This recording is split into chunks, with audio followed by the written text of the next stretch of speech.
In this video, we'll look at inductive reasoning and patterns. So first off, let's get some definitions down.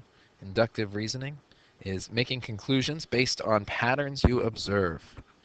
And a conjecture is a conclusion reached through inductive reasoning. And finally, counterexample, an example that proves a statement false. So we'll see examples of these soon. So first, let's take a look at some patterns, right? So I want to use some inductive reasoning to make a conjecture about what I'm going to see next. So I take a look at this pattern here, and I see that I start off with 1 x here, and then in my next figure I have 3 x's here, and then I have 6, and then I have 10, and I notice it's building a pattern starting off with 1, and then the next figure I get 2 in the bottom row, and then the figure after that 3 in the bottom row, and the figure after that 4 in the bottom row. So I think in figure 5 I should have 5 x's in the bottom row, and then everything else that was in figure 4 will be above it. So 4 x's, then 3 x's, then 2 x's, then 1. And for figure 6, my bottom row should be made up of 6 x's,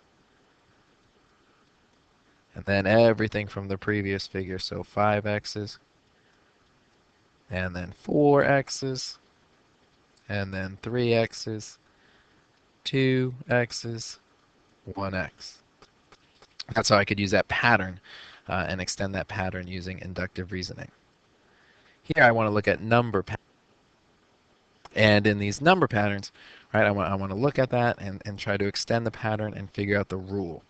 And please, when you write your rule, always include what you start with, because I should be able to read your rule and then recreate the pattern from the beginning. So in this first example, I see 30, 25, 20, 15.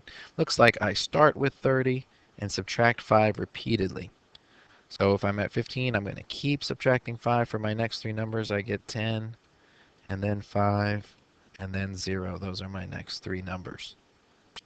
In the next example, I have 2, and then 4, and then 7, and then 14, and then 17, and then 34, and then 37. Well, something interesting I notice here, from 2 to 4, 2 doubles. From 7 to 14, 7 doubles. 17 to 34, 17 doubles. So I know I'm doubling here, but then something's interesting happening in between here in all of these. I see from 4 to 7, I'm adding 3. 14 to 17, I'm adding 3. 34 to 37, I'm adding 3.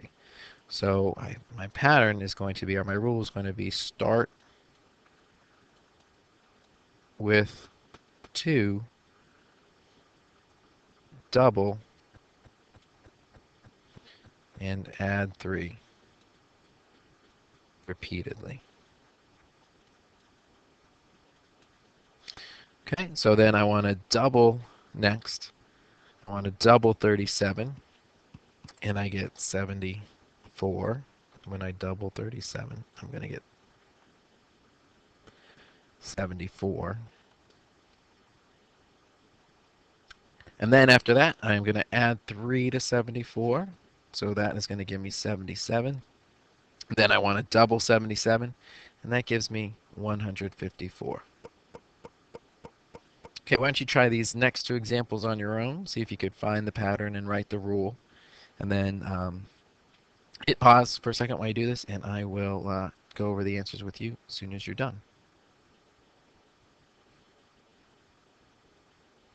Okay, let's take a look here. 1, 3, 7, 9, 13, 15, 19. I look here and I see between 1 and 3, I'm adding 2. 7 and 9, I'm adding 2. 13 and 15, I'm adding 2. And then if I look between 3 and 7, I'm adding 4. 9 and 13, I'm adding 4. 15 and 19, I'm adding 4. So I'm going to start with 1.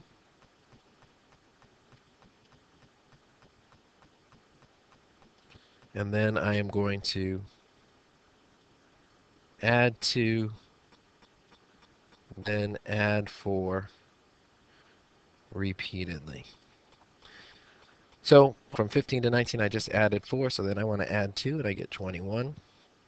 And then I want to add 4 to that, and I get 25. And add 2 to that, and I get 27.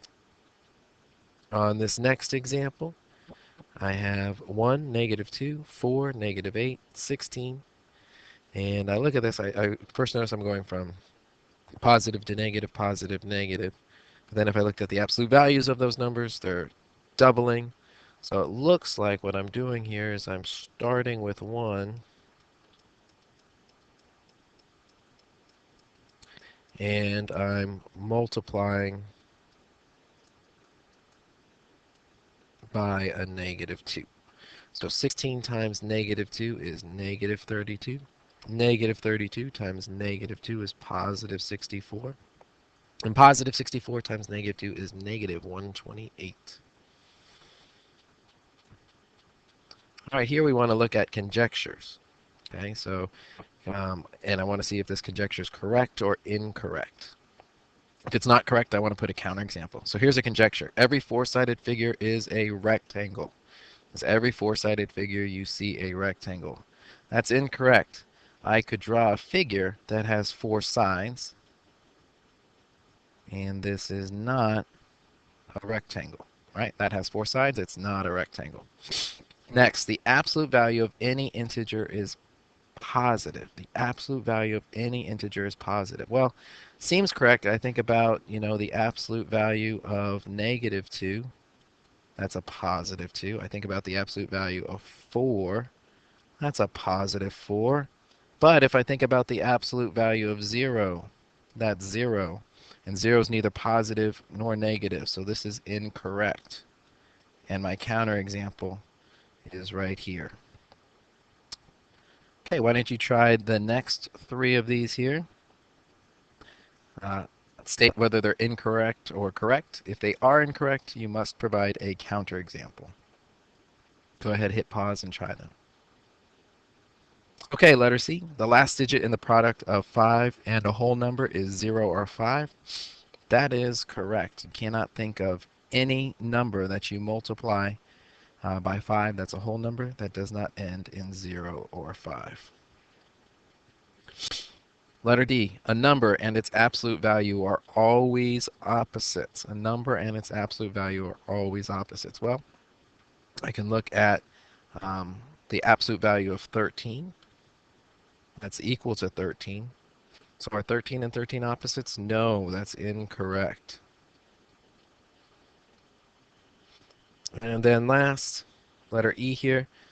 The opposite of a number is negative. So can you think of a number and its opposite and where it's not going to be negative?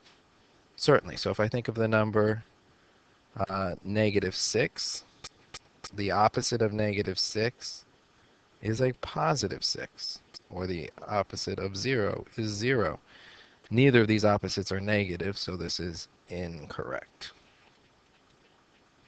So that's how we can look at inductive reasoning and patterns.